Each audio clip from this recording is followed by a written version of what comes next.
ربيع تبادى بهذه الصدور وعمر تنادى بها أحلى شعور. Assalamu alaikum wa rahmatullah.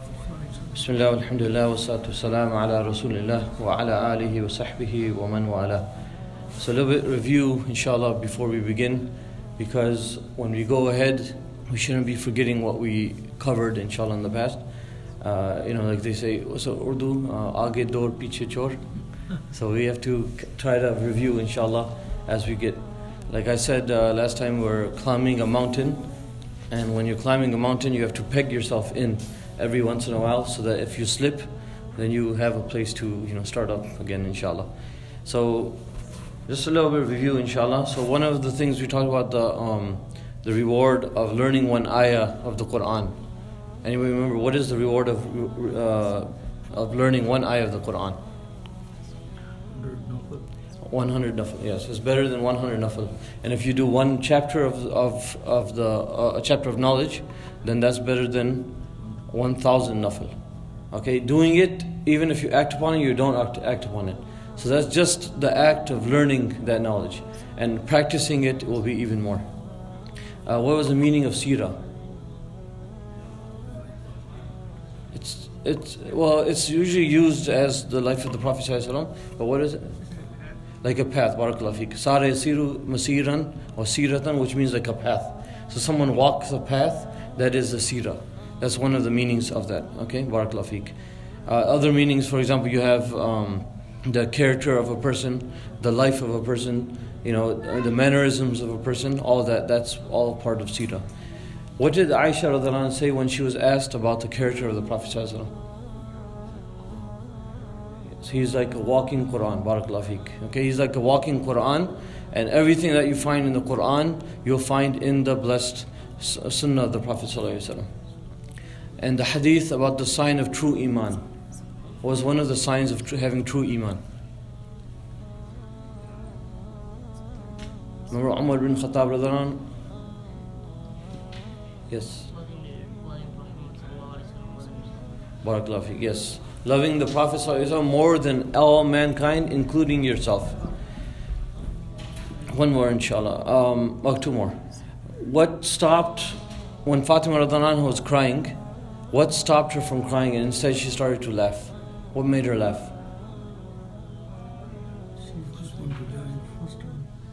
Barakallahu feek. Yes. That the Prophet ﷺ told her that she will be the first to join him in the hereafter. So she started to laugh because she wanted to be with the Prophet, wanted to be with her father, even if it entailed leaving this life, dying and leaving her kids behind, leaving her husband behind. But she loved her father so much, loved the Prophet ﷺ so much, that she became overjoyed with happiness. What two things do we get if we follow the sunnah? If we do ittiba' sunnah, what do we get? Two things. You get Allah subhanahu wa ta'ala loves you, that's one.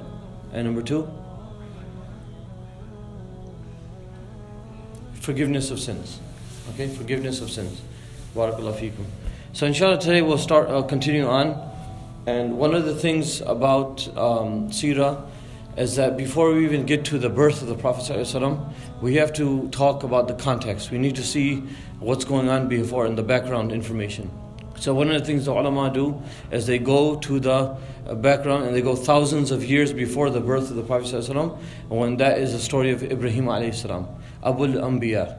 So Ibrahim alayhi salam, we know him as the father of prophets and the father of monotheism, and that's because all the prophets that came after Ibrahim alayhi salam were from his nasl, were from his progeny. So you had all the Jewish prophets from the Bani Israel, they're all from Ishaq alayhi salam, the son of Ibrahim alayhi salam. And then you have the final and last messenger sallallahu alayhi wa sallam, Muhammad sallallahu alayhi wa sallam, is from the progeny of Ismail alayhi salam. So we go back to the story of Ibrahim alayhi salam. He takes his wife Hajar alayhi salam and their young son, this infant Ismail alayhi salam, and he takes them to a journey. He says, get ready, let's go for a journey. They pack whatever they can. They get some dates in a bag, some water, and they go out to the middle of the desert. He takes them to this certain area. He stops, leaves them there, turns around, starts going away.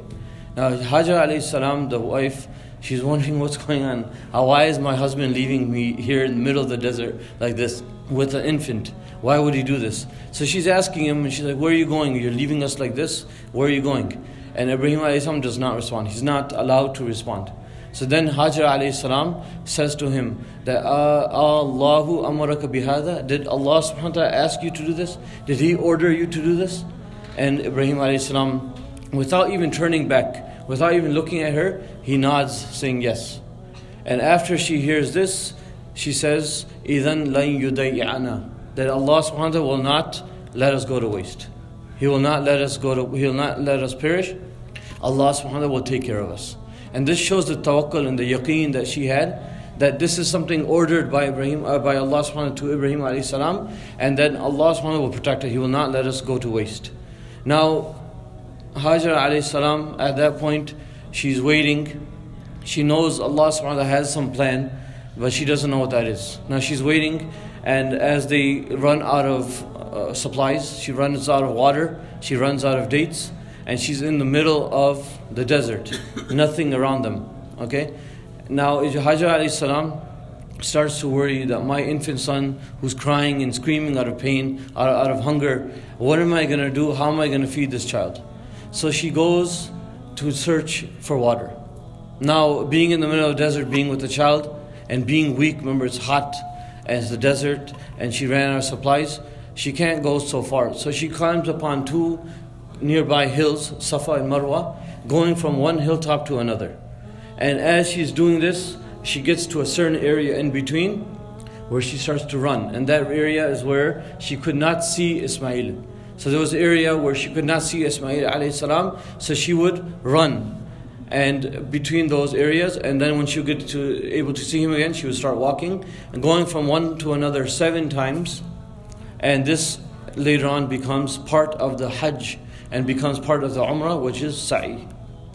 And this is something that Allah subhanahu wa ta'ala loves so much, the sunnah of Hajar alayhi salam, that He made it mufard, He made it part of Umrah, He made it part of Hajj.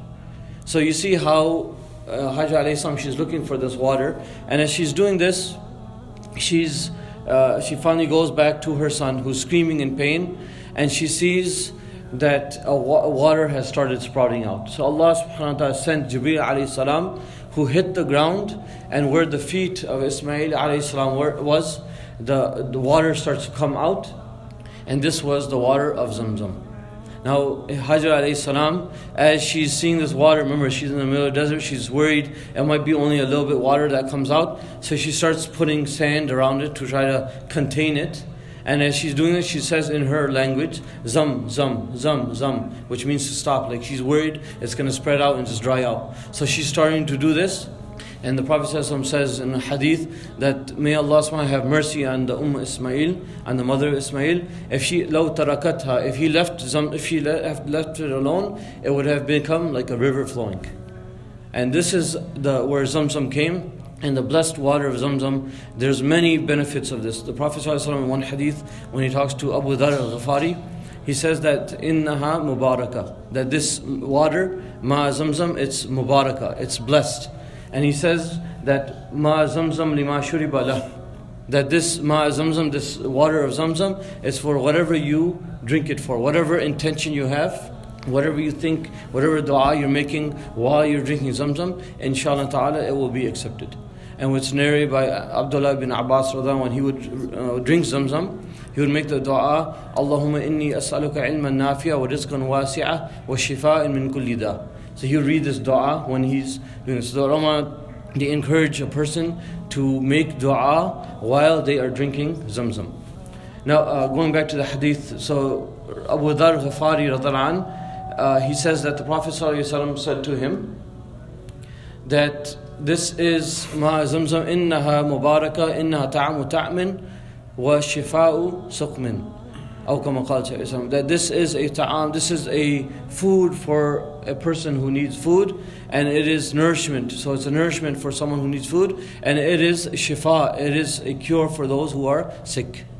And Abu Dharr Ghafari in that famous hadith, he tells how when he first came to Makkah Mukarramah and he stayed for 1 month surviving on nothing but the Zamzam. So he's drinking Ma Zamzam. He had nothing else to eat or drink except Zamzam. And he says, after a month, I started to develop fat.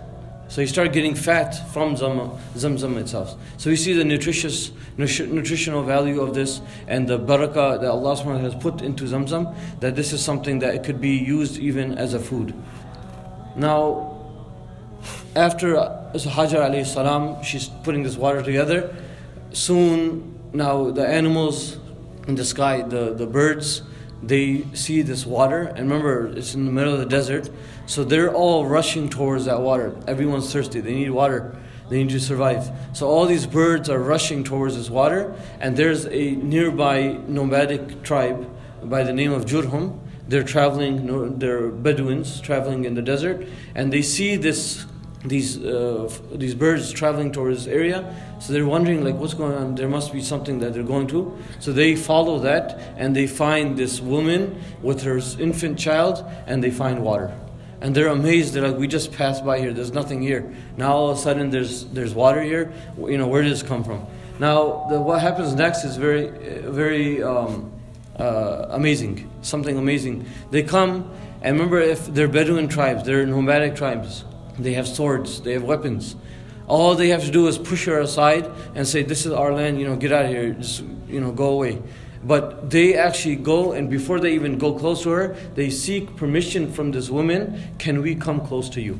Can we come close to this water? Can we drink from this water? And then after that, they ask permission, can we stay in this area?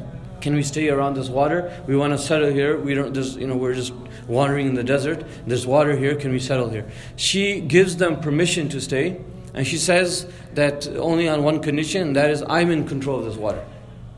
So you see how this woman by herself with her infant child, being afraid, normally someone would be afraid, they're going to kill my child, they're going to kill me, but she's not afraid. She has tawakkul, she has yaqeen in Allah subhanahu wa ta'ala. So she's ordering them what to do. She says, you can stay here, but I'm in control of the water.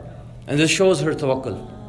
Now this is something that when you have tawakkul, when you have fear of Allah subhanahu wa ta'ala and nothing else, and when you have trust in Allah subhanahu wa ta'ala and nothing else, Allah subhanahu wa ta'ala protects that person. And Allah subhanahu wa ta'ala puts fear and awe of that person in the hearts of the people surrounding. For example, the Prophet ﷺ, in one example, when he was traveling back to Mateen Munawwar, he was with the Sahaba, and it was daytime, it was hot. So they said they all scattered around under whatever branches and whatever shade they can find. The Prophet ﷺ is resting in one place, and one Arabi, one Bedouin comes, sneaks into the camp, and he grabs the sword of the Prophet ﷺ, which was hanging on a nearby tree. He grabs it, he unsheathes it, and he puts it to the face of the Prophet ﷺ.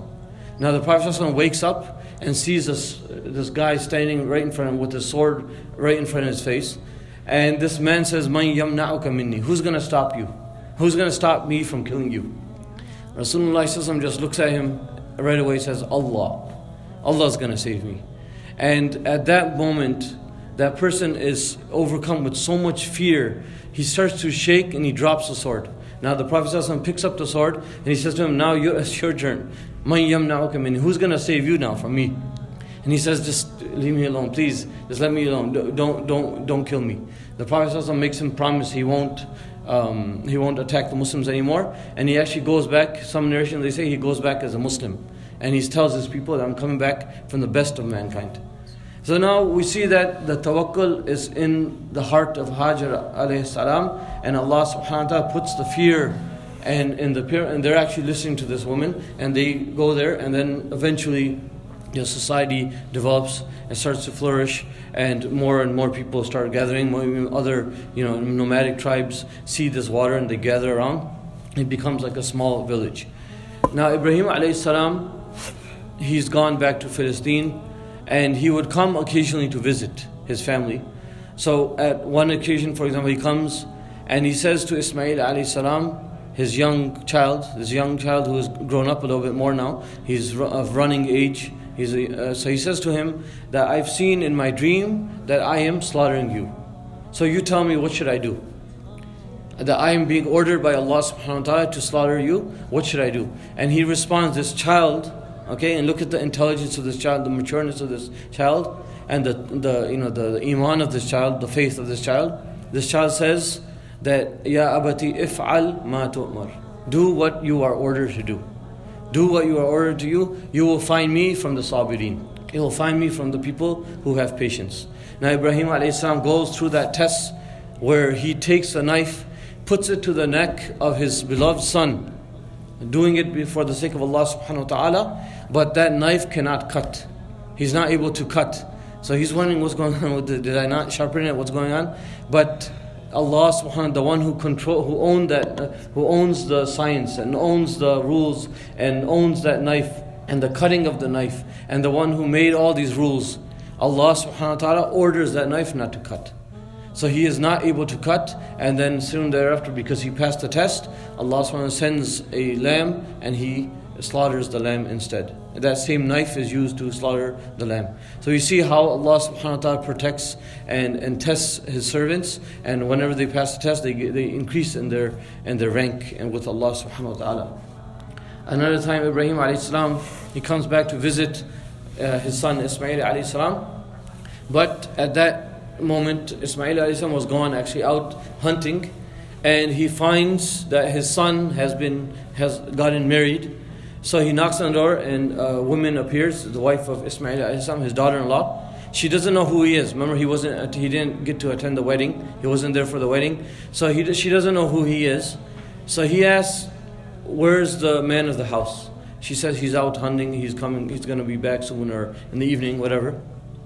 Ibrahim alayhi salam says that, how is your life? How are you guys, what's your situation? She starts to complain.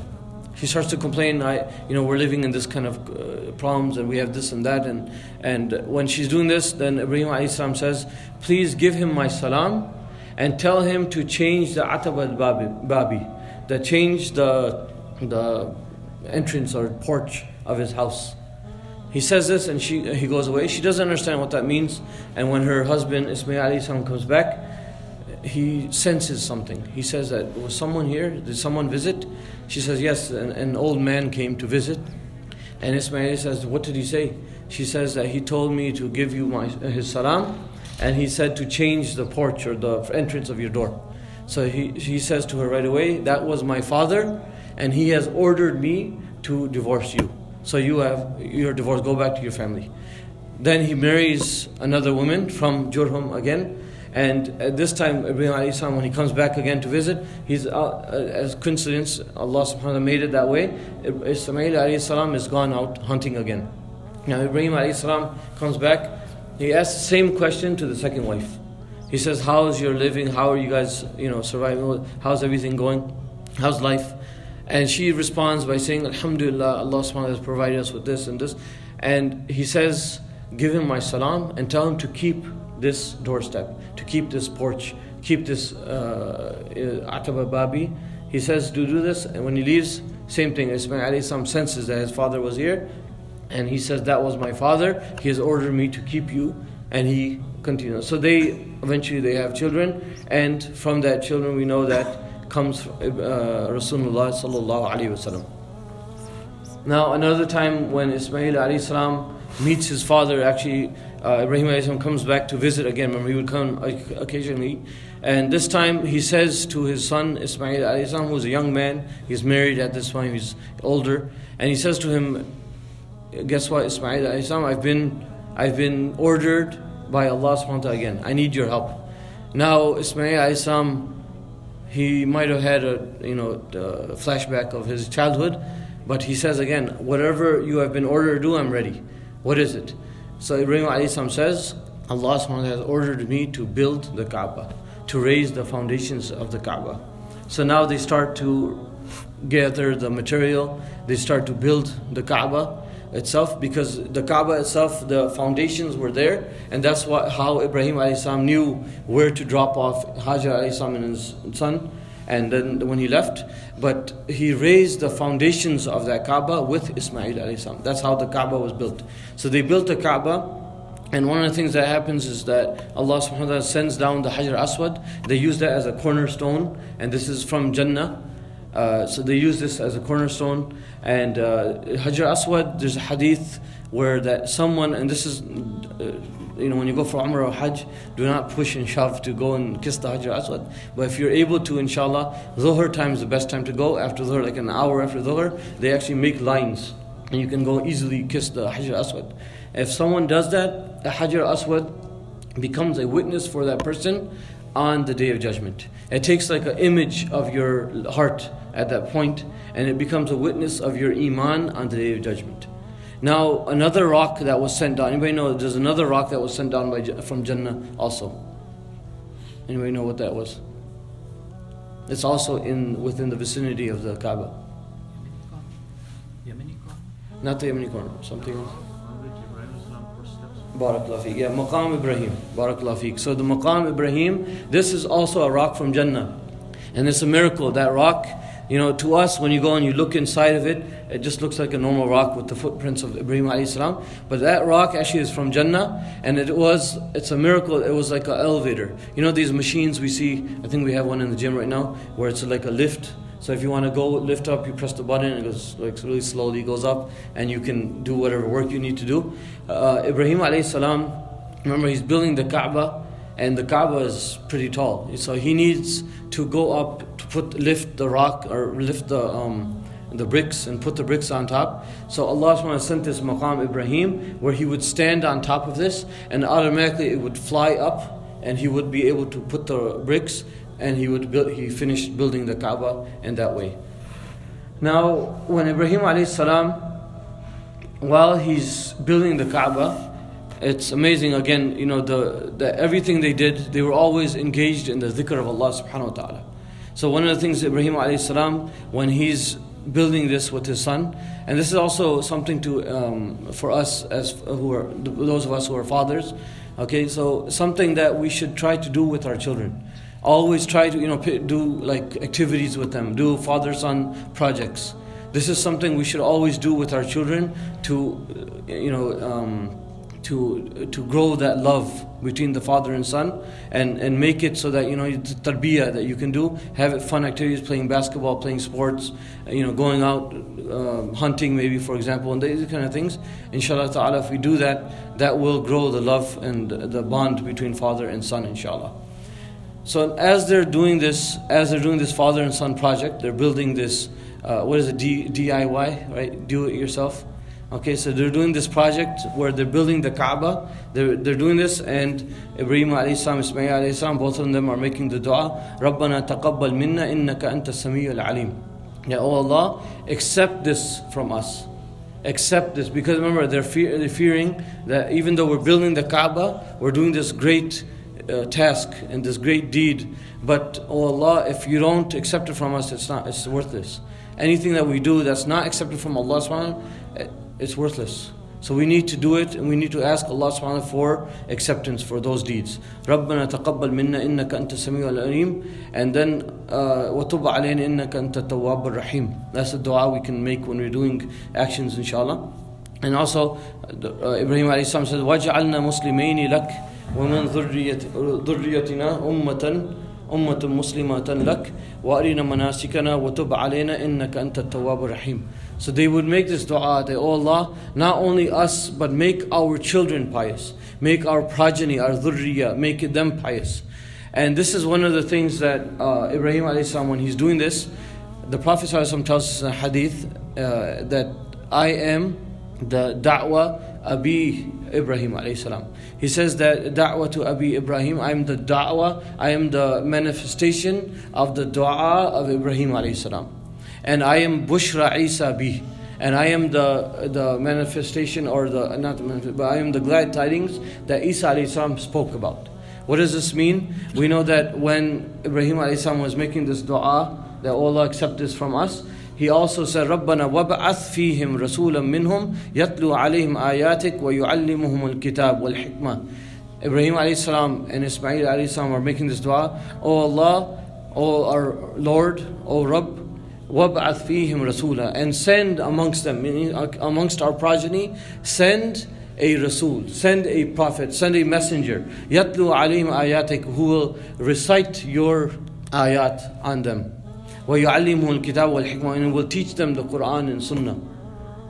So they're making this dua, إِنَّكَ أَنْتَ الْعَزِيزُ الْحَكِيمُ, that verily you are the one who is all powerful and the wise. So they say that, O Allah, send this Rasul in our progeny.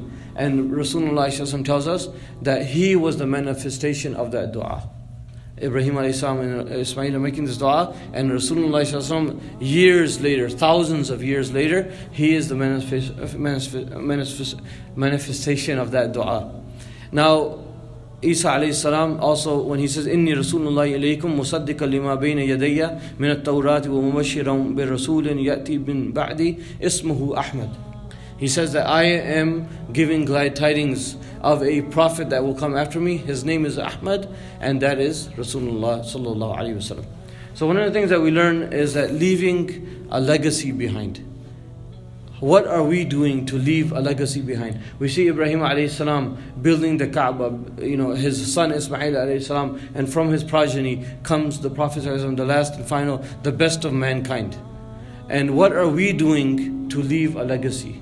What are we doing and what are we trying to do to leave that legacy, inshallah, so that we can get the ajr even after we have passed away?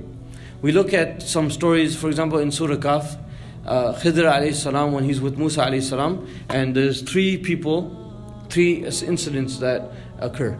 The first one was the boat, right? When there was, Khidr alayhi salam makes the hole in the boat. Okay, the second one was a child was killed right in front of Musa alayhi salam. Khidr alayhi salam killed his child. And then the third incident was what? Anybody remember? The wall. The wall was about to fall, and Khidr alayhi salam, he's made the wall stand, and even though he wasn't getting paid for it, he didn't get any, and they actually refused to host Musa alayhi salam and Khidr alayhi salam, but he made that wall stand, he fixed the wall. And when he was asked, and he gave the explanation why he did that, he says that this is the property of some orphans, and there is a kanz, there is a treasure hidden beneath this wall, and their father was salih, he was pious. So because of his piety, because of his taqwa, Allah subhanahu wa ta'ala preserved that treasure, preserved that for his children, his orphan children, and when they got to the certain age, they were able to take that treasure and use that treasure. Also, the story of a famous man, and all of us, I'm sure we know, Nu'man ibn Thabit. Anybody know who that was? Nu'man ibn Thabit. He's not famously known as that, there's another name.